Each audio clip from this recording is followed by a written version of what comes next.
नमस्कार दोस्तों, आपका स्वागत है। आज हम क्रिस्टल नाम की एक लड़की की कहानी देखेंगे। ये ऑस्ट्रेलिया के रहने वाली है। 2006 में उनके साथ ये घटना हो गई थी। वो ये कहती है कि मैं अपने कार से जा रही थी और जब वो हाईवे से जा रही थी तब सामने से एक दूसरी कार ने उनको आकर ज़ोर से टक्कर मारी। और क्रिस्टल ये कहती है कि 2-3 पल में ही आखिर क्या हो गया मुझे कुछ भी नहीं पता चला। और उसके बाद वो अपने आप को ये कहती है कि मैंने अपने आप को एक अलग ही दुनिया में देखा। उस दुनिया में मैं एक बेड पर लेटी थी और मुझे कुछ भी पता नहीं चल रहा था, लेकिन वहाँ पर बहुत सारी आत्माएँ थी जो मुझे कहीं ना कहीं ठीक कराने की कोशिश कर रही थी। और वो जो आत्माएं थी मैं उनको जब देखने की कोशिश कर रही थी तब मुझे ये लग रहा था कि मैं तो इनको जानती हूँ। कुछ ऐसे लोग हमें भी कभी कभी होता है कि इसको तो मैं जानता हूँ, लेकिन डायरेक्टली हमें वो याद नहीं आती बातें। तो ऐसा क्रिस्टल के साथ हुआ कि उसको पहचान नहीं पाए डायरेक्टली वो कि आखिर वो कौन है, लेकिन वो पराये नहीं थे। वो ये कहते हैं कि मैं उनको बहुत सालों से जानती हूँ, ऐसे मुझे लग रहा था।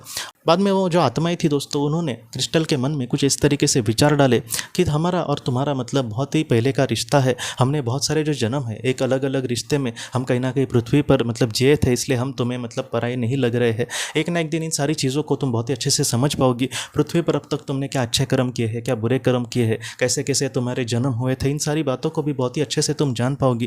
लेकिन फिलहाल तुम वहाँ पे आराम करना और समय आएगा तब हम फिर से तुम्हें पृथ्वी पर जाने की अनुमति देंगे। लेकिन फिलहाल तुम अपने आप को संभालने की कोशिश करना, तुम मत चिंता करना।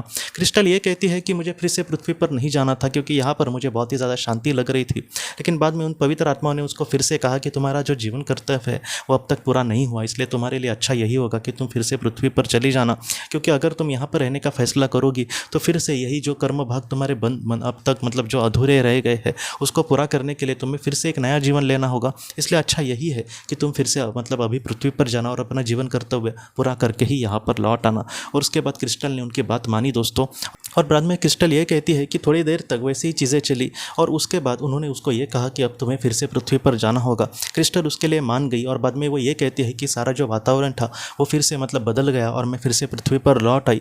और जब वो पृथ्वी पर लौट आई तो उसका एक्सीडेंट होने के बाद दोस्तों कुछ लोग उसको अस्पताल लेकर गए थे। वो ये कहते हैं कि मुझे बहुत ज़्यादा दिन लगे पूरी तरीके से ठीक होने में, लेकिन आज मैं जितना हो सके खुलकर जीने की कोशिश करती हूँ, जितना हो सके मैं ज़रूरतमंदों की मदद करने की कोशिश करती हूँ। पहले मैं पैसों को बहुत ज़्यादा अहमियत देती थी, लेकिन आज कहीं ना कहीं उस पैसे का आज मैं अच्छा इस्तेमाल करूँ। जितना मेरा अच्छे से चरितार्थ चले उतना मेरे लिए ठीक है। ज़्यादा आशा करना अच्छा नहीं है, ये बात मुझे पता चली है।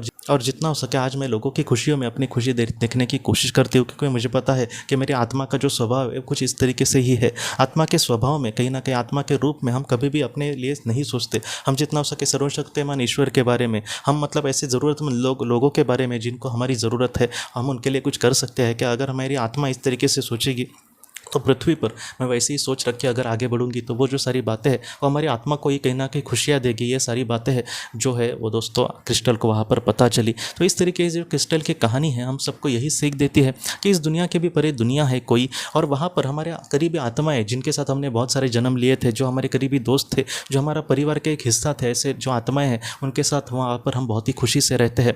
और इस दुनिया को लेकर हमें इतना ऐसे नहीं सोचना कि इस दुनिया में मुझे दुख मिल रहा है या फिर मुझे ये नहीं मिला वो नहीं मिला। हमारी जो आत्मा की सोच होगी उससे भी बहुत ज़्यादा बड़ी होगी। उस तरीके से ही हमें सोचने की ज़रूरत करनी होगी कि जितना हो सके मैं लोगों के लिए कुछ करता हूँ, जितना हो सके मैं किसी के लिए डायरेक्टली कुछ नहीं कर पा रहा, समझो मेरी उतनी कंडीशन नहीं है तो मैं कम से कम किसी के लिए प्रार्थना करता हूँ। ऐसी भी जो चीज़ें हैं हमारे आत्मा के लिए बहुत ही ज़्यादा महत्वपूर्ण है दोस्तों। तो दोस्तों हम अपने अगले वीडियो में मिलते हैं। आप अपने परिवार का ख्याल रखना।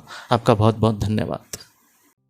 अगर आपने किसी अपने को खोया है और अगर आप किसी जेन्युइन भरोसेमंद थेरेपिस्ट की तलाश कर रहे जो आपके अपनों के संदेश आपको दे सके, तो आप इस नंबर पर व्हाट्सएप मैसेज कर सकते हैं। हम जितना हो सके आपको किसी अच्छे थेरेपिस्ट के बारे में बताने की कोशिश करेंगे जो आपको बहुत ही अच्छे से संदेश दे और आप अपने जीवन में आगे बढ़ पाए। आपका बहुत बहुत धन्यवाद।